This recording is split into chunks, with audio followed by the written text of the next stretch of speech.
మన హిందూ సాంప్రదాయంలో కార్తీక మాసం అనేది చాలా చాలా ముఖ్యమైన నెల.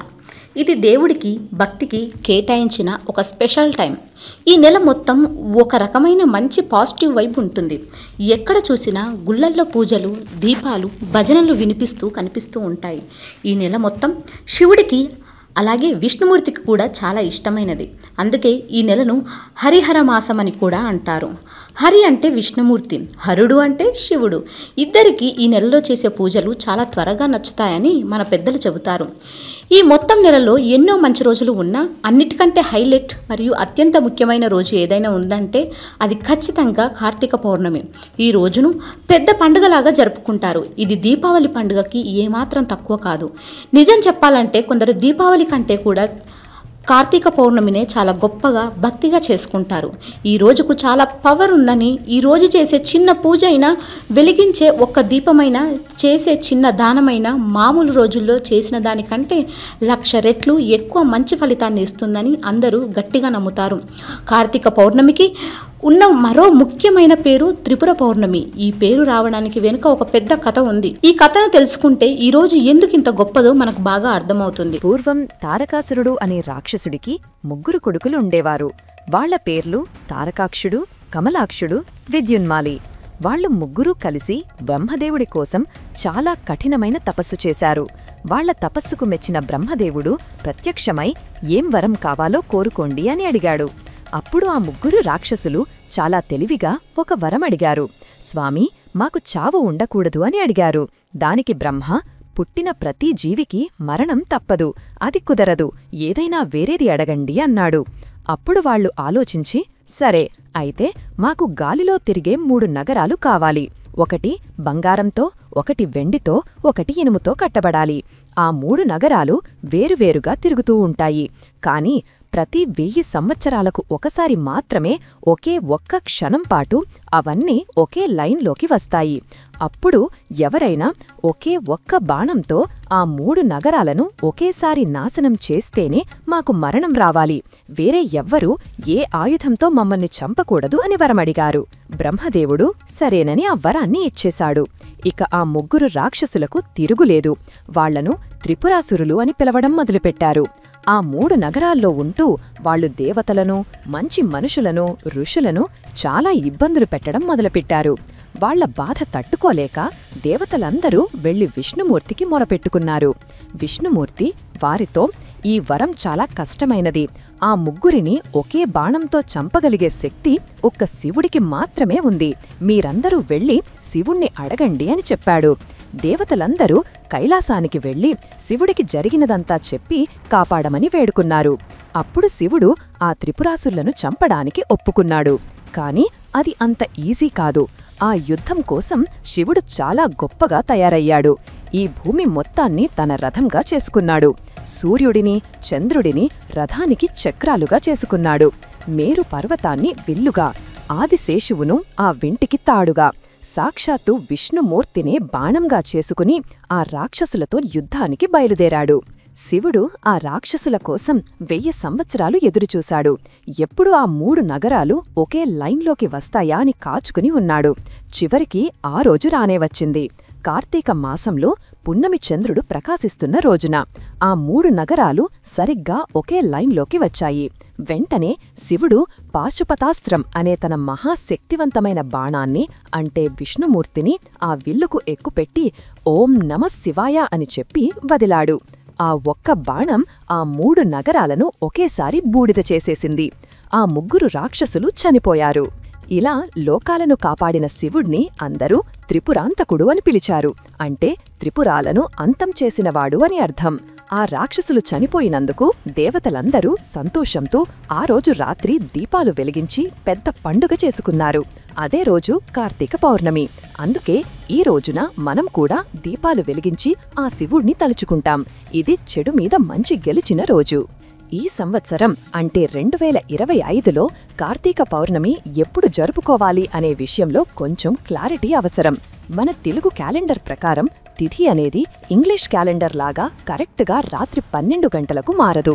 అది సూర్యుడు, చంద్రుడి కదలికల మీద ఆధారపడి ఉంటుంది. ఈ 2025లో పౌర్ణమి తిథి అనేది నవంబర్ 4వ తేదీ మంగళవారం రోజు రాత్రి 10:30 మొదలవుతుంది.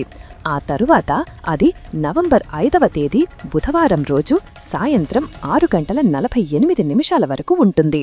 ఇప్పుడు పండుగ ఏ రోజు చేసుకోవాలి అనే డౌట్ వస్తుంది. మన పెద్దలు చెప్పేదేంటంటే ఏ పండుగైనా సరే సూర్యోదయం టైంకి ఏ తిథి ఉంటే ఆ రోజే ఆ పండుగ జరుపుకోవాలి. దీన్నే ఉదయ్ తిథి అంటారు. ఈ లెక్కన చూస్తే నవంబర్ 4వ తేదీ ఉదయం పౌర్ణమి లేదు. కానీ నవంబర్ 5వ తేదీ బుధవారం రోజు ఉదయం మనం నిద్రలేచే టైంకి, సూర్యుడు ఉదయించే టైంకి పౌర్ణమి తిథి బలంగా నడుస్తూ ఉంది. అందువల్ల పండితులు, గుడిలో పూజారులు అందరం చెప్పేదేంటంటే 2025 సంవత్సరంలో కార్తీక పౌర్ణమి పండుగను నవంబర్ 5వ తేదీ బుధవారం రోజే జరుపుకోవాలి. ఆ రోజే ఉపవాసం ఉండాలి, ఆ రోజే దీపాలు వెలిగించాలి. ఇప్పుడు ఆ నవంబర్ 5వ తేదీన పూజలు చేసుకోవడానికి, దీపాలు పెట్టడానికి మంచి సమయాలేవో చూద్దాం. ఈ టైంలో చేస్తే ఇంకా మంచిది. తెల్లవారుజామున నదిలో లేదా సముద్రంలో స్నానం చెయ్యాలనుకునే వాళ్ళు ఉదయం 4:52 నుండి 5:54 లోపు చేస్తే చాలా మంచి ఫలితం వస్తుంది. ఇక ఇంట్లో దేవుడి దగ్గర పూజ చేసుకోవడానికి ఉదయం 7:58 నుండి 9 గంటల వరకు చాలా మంచి టైం. సాయంత్రం దీపాలు వెలిగించడానికి అంటే ఇంట్లో, గుడిలో లేదా తులసికోట దగ్గర దీపారాధన చేయడానికి సాయంత్రం 5:15 నుండి 7:08 వరకు చాలా అనుకూలమైన సమయం. ఈ టైంలో దీపాలు వెలిగిస్తే చాలా మంచిది. అయితే ఈ టైమింగ్స్ అనేవి ఒక్కో ఊరిని బట్టి, ఆ ఊరి సూర్యోదయం టైంను బట్టి కొద్దిగా అటూ ఇటూ మారవచ్చు. కానీ సుమారుగా ఈ సమయాల్లో పూజలు పూర్తి చేసుకోవడం ఉత్తమం. కార్తీక పౌర్ణమి రోజున మనం చేసే కొన్ని పనులకు చాలా పవర్ ఉంటుంది.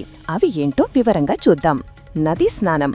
ఈ రోజు ఉదయాన్నే సూర్యుడు రాక ముందే లేచి దగ్గరలో ఉన్న ఏదైనా నదిలో కానీ, సముద్రంలో కానీ, లేదా కనీసం చెరువులో అయినా స్నానం చేయడం అనేది మొదటి నియమం. ఈ కార్తీక మాసం మొత్తం నదిలో స్నానం చేయడం మంచిదే అయినా ఈ పౌర్ణమి రోజు చేసే స్నానం అన్నిటికంటే గొప్పది. గంగా, యమున, గోదావరి, కృష్ణ లాంటి పెద్ద నదుల్లో ఈ రోజు దేవతలందరూ స్నానం చేస్తారని, ఆ టైంలో మనం కూడా స్నానం చేస్తే మనకు తెలియకుండా మనం చేసిన పాపాలు, తప్పులు అన్నీ పోతాయని ఒక గట్టి నమ్మకం. అయితే అందరికీ నదులు, సముద్రాలు దగ్గరలో ఉండవు. ముఖ్యంగా సిటీలలో, టౌన్లలో ఉండేవాళ్లకు ఇది కుదరదు. అలాంటి వాళ్లు ఏమి బాధపడాల్సిన పని లేదు. వాళ్ల కోసం కూడా ఒక సులభమైన దారి ఉంది. ఇంట్లోనే స్నానం చేసే నీటిలో కొంచెం గంగాజలం పూజా స్టోర్లలో దొరుకుతుంది. లేదా ఏదైనా నది నుండి తెచ్చిన నీటిని కొంచెం కలిపి ఓం గంగాయై నమః, ఓం కృష్ణాయై నమః అని ఆ నదుల పేర్లి తలుచుకుని స్నానం చేస్తే చాలు. అలా చేసినా కూడా నదిలో స్నానం చేసినంత పుణ్యం వస్తుంది. ఉపవాసం. ఈరోజు చాలామంది భక్తులు ఉపవాసం ఉంటారు. అంటే రోజంతా ఏమీ తినకుండా ఉంటారు. కొంతమంది పాలు, పండ్లు లాంటివి మాత్రమే తీసుకుంటారు. ఇంకొంతమంది అవి కూడా తీసుకోకుండా చాలా నిష్టగా ఉంటారు. ఇలా రోజంతా ఆహారం తీసుకోకుండా ఉండటం వల్ల మన మనసు దేవుడి మీద బాగా లగ్నమవుతుంది. మన శరీరం కూడా శుభ్రపడుతుంది. రోజంతా ఓం నమః శివాయ లేదా ఓం నమో నారాయణాయ అని దేవుడి పేర్లు తలుచుకుంటూ ఉండాలి. సాయంత్రమైన తరువాత ఆకాశంలో పున్నమి చంద్రుడు కనిపించిన తరువాత అప్పుడు ఇంట్లో లేదా గుడిలో మళ్లీ దీపం వెలిగించి దేవుడికి నమస్కారం చేసుకుని చంద్రుడిని, ఆకాశంలో కనిపించే నక్షత్రాలను చూసి వాటికి కూడా నమస్కారం చెయ్యాలి. ఆ తరువాత దేవుడికి నైవేద్యంగా పెట్టిన ప్రసాదం తిని ఉపవాసం ఆపాలి. దీన్నే ఉపవాస విరమణ అంటారు. దీపారాధన. కార్తీక పౌర్ణమి అనగానే అందరికీ గుర్తొచ్చేది దీపాలు. ఈరోజు దీపం వెలిగించకుండా పండుగ పూర్తి అవ్వదు. ఈరోజు వెలిగించే దీపానికి ఉన్న పవర్ వేరే ఏ రోజు వెలిగించినా రాదు. 365 ఒత్తుల దీపం. ఇది చాలా స్పెషల్. మనకు ఒక సంవత్సరంలో 365 రోజులు ఉంటాయి కదా. ఆ 365 రోజులకు గుర్తుగా 365 చిన్న చిన్న ఒత్తులను తీసుకుని వాటన్నిటినీ కలిపి ఒక పెద్ద ఒత్తిగా చేస్తారు. ఈ ఒత్తిని ఆవు నెయ్యిలో లేదా నువ్వుల నూనెలో ముంచి శివుడి గుడిలో లేదా విష్ణువు గుడిలో వెలిగిస్తారు. కొందరు ఇంట్లోనే దేవుడి ముందు వెలిగిస్తారు. ఇలా చేయడం వెనుక ఉన్న అర్థమేంటంటే, స్వామి, ఈ ఏడాది మొత్తం 365 రోజులు కూడా మా జీవితంలో ఏ రోజు చీకటి ఉండకూడదు, ఎప్పుడూ ఇలాగే వెలుగుతూ సంతోషంగా ఉండేలా చూడు తండ్రి అని ఆ దేవుడిని మనస్ఫూర్తిగా కోరుకోవడం. అరటిదొప్పలలో దీపాలు. ఈరోజు సాయంత్రం నదులు, చెరువుల దగ్గర ఒక అద్భుతమైన సీన్ కనిపిస్తుంది. అరటి చెట్టు కాండముంటుంది కదా, దాన్ని చిన్న చిన్న ముక్కలుగా కట్ చేసి వాటిని చిన్న పడవలలాగా చేస్తారు. వాటిలో కొంచెం నూనె లేదా నెయ్యి వేసి పూల ఒత్తులు పెట్టి దీపం వెలిగించి మెల్లగా ఆ నీటిలో వదులుతారు. ఆ పున్నమి చంద్రుడి వెన్నెల వెలుగులో నీటిమీద వందలాది, వేలాది దీపాలు మెల్లగా కదులుతూ వెళుతుంటే ఆ సీన్ చూడటానికి మాటల్లో చెప్పలేనంత అందంగా ఉంటుంది. మనసులోని బాధలన్నీ ఆ నీటిలో కొట్టుకుపోయి చాలా ప్రశాంతంగా, హ్యాపీగా అనిపిస్తుంది. మన కష్టాలన్నీ పోయి మన జీవితం కూడా ఆ దీపంలాగా వెలుగుతూ ముందుకు సాగాలని కోరుకుంటూ ఆ దీపాలను వదులుతారు. తులసికోట దగ్గర దీపం. ఇంట్లో తులసి చెట్టు ఉంటే ఆ తులసికోట దగ్గర కూడా తప్పకుండా దీపాలు పెట్టాలి. తులసి చెట్టులో లక్ష్మీదేవి ఉంటుందని నమ్ముతారు. అక్కడ దీపం పెట్టడం వల్ల లక్ష్మీదేవి సంతోషించి మన ఇంట్లో డబ్బుకు, ధాన్యానికి లోటు లేకుండా చూస్తుంది. వనభోజనాలు. కార్తీక మాసంలో ముఖ్యంగా ఈ పౌర్ణమి లేదా ఆదివారాల్లో వనభోజనాలు చేయడం కూడా మనకు ఎప్పటినుంచో వస్తున్న ఒక మంచి ఆచారం. వనం అంటే అడవి లేదా చెట్లు ఎక్కువగా ఉన్న ప్రదేశం. భోజనం అంటే తినడం. కుటుంబ సభ్యులు, ఫ్రెండ్స్, బంధువులు అందరూ కలిసి ఏదైనా గుడి దగ్గరికి లేదా పార్కులోకి లేదా ఊరి బయట చెట్లు ఎక్కువగా ఉన్న ప్రదేశానికి వెళ్తారు. అక్కడే వంట చేసుకుని తింటారు లేదా ఇళ్ల దగ్గర్నుంచే భోజనం తీసుకుని వెళతారు. అందరూ కలిసి కింద కూర్చుని మాట్లాడుకుంటూ, నవ్వుకుంటూ, పాటలు పాడుకుంటూ చాలా సంతోషంగా ఆ భోజనం చేస్తారు. ముఖ్యంగా ఉసిరి చెట్టు కింద కూర్చుని భోజనం చేయడం చాలా చాలా మంచిది అంటారు. ఎందుకంటే ఈ కార్తీక మాసంలో ఉసిరి చెట్టులో సాక్షాత్తు విష్ణుమూర్తి, లక్ష్మీదేవి ఉంటారని మన పెద్దలు నమ్ముతారు. ఆ చెట్టు గాలి తగిలినా, ఆ చెట్టు కింద తిన్నా మనకు చాలా మంచి జరుగుతుంది. దీని వెనుక సైన్స్ కూడా ఉంది. ఈ కార్తీక మాసం చలికాలం మొదలయ్యే టైం. ఈ టైంలో మనకు జలుబు, దగ్గు లాంటివి త్వరగా వస్తాయి. ఉసిరికాయలో విటమిన్ సి చాలా ఎక్కువగా ఉంటుంది. ఇది మన ఒంట్లో రోగాలతో పోరాడే శక్తిని పెంచుతుంది. అందుకే ఈ టైంలో ఉసిరికాయ పచ్చడి, ఉసిరికాయ పప్పు లాంటివి తినడం ఆరోగ్యానికి చాలా మంచిది. ఈ వనభోజనాలు అనేవి కేవలం భక్తి మాత్రమే కాదు, ఇది ఒక మంచి సోషల్ గెట్ టుగెదర్. అందరి మధ్య బంధాలను, ప్రేమను పెంచుతుంది. దానం చేయడం. కార్తీక పౌర్ణమి రోజు చేసే దానానికి చాలా ఎక్కువ విలువ ఉంటుంది. ఈ రోజు మీకు తోచినంతలో మీ శక్తి కొద్దీ ఏదైనా దానం చేస్తే అది మీకు ఎన్నో రెట్లు తిరిగి వస్తుందని అంటారు. బట్టలు, ఆకలితో ఉన్నవారికి భోజనం పెట్టడం, చలికి ఇబ్బంది పడేవారికి దుప్పట్లు దానం చేయడం చాలా మంచిది. అలాగే ఈరోజు గుడిలో దీపారాధన కోసం నూనె లేదా నెయ్యి దానం చేయడం, పూజారులకు కొత్త బట్టలు ఇవ్వడం కూడా చాలా మంచి పని.